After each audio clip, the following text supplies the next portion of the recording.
बोल. नमस्कार, मी अजिंक्य अजय रोपळकर.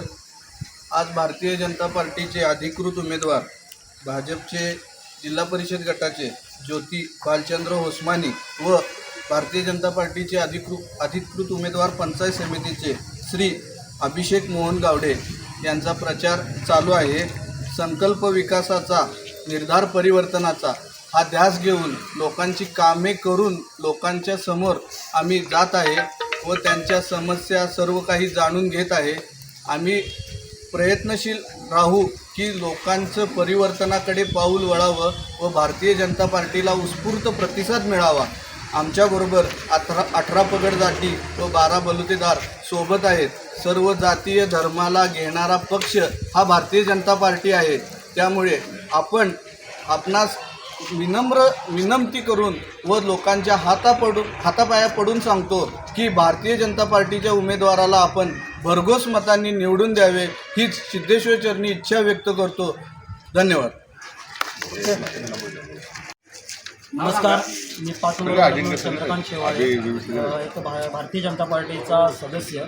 या नात्याने जिल्हा परिषद पंचायत समिती निवडणुकीच्या माध्यमातून या ठिकाणी जिल्हा परिषदेचे उमेदवार ज्योती होसमाने मॅडम तसेच पंचायत समितीचे उमेदवार अभिषेक गावडे यांना या बुधगाव गटातून प्रचंड मताने विजयी करा आणि या ठिकाणी भारतीय जनता पार्टीचे कार्यसम्राट आमदार सुधीरदादा गाडगे यांच्या माध्यमातून या बुधगाव गावामध्ये कोट्यावधीचा निधी या बुधगावाच्या विकासासाठी मिळाला आहे.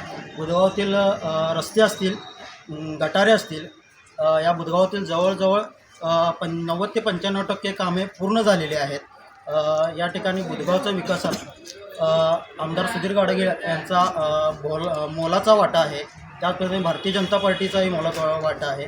त्याचबरोबर जिल्हा परिषदेचे जिल्हा उपाध्यक्ष, माजी उपाध्यक्ष पप्पू डोंगरे साहेबांनी या ठिकाणी जवळजवळ बुधगावमधील कामे पूर्णतः केलेली आहेत. त्याचबरोबर रोड असतील किंवा स्मशानभूमीचे कामे किंवा सिद्धेश्वर मंदिराचा जीर्णोद्धार असेल या ठिकाणी पप्पू डोंगरेच्या माध्यमातून या ठिकाणी ही कामे झालेली आहेत.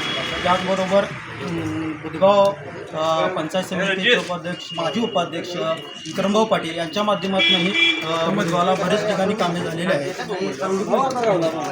पंचायत समितीचे उपसभापती विक्रमभाऊ पाटील यांच्या माध्यमातूनही बुधगावमध्ये बरेच कामे झालेली आहेत. त्यामुळे बुधगावमधील सर्व नागरिकांना एवढंच आव्हान आहे आणि विनंती आहे की भारतीय जनता पार्टीला भारतीय जनता पार्टीचे जे दोन्ही उमेदवार आहेत, जिल्हा परिषद असू दे किंवा पंचायत समितीच्या दोन्ही उमेदवारांना प्रचंड बहुमताने तुमचा आशीर्वाद लाभू दे एवढेच मी बोलून या ठिकाणी थांबतो.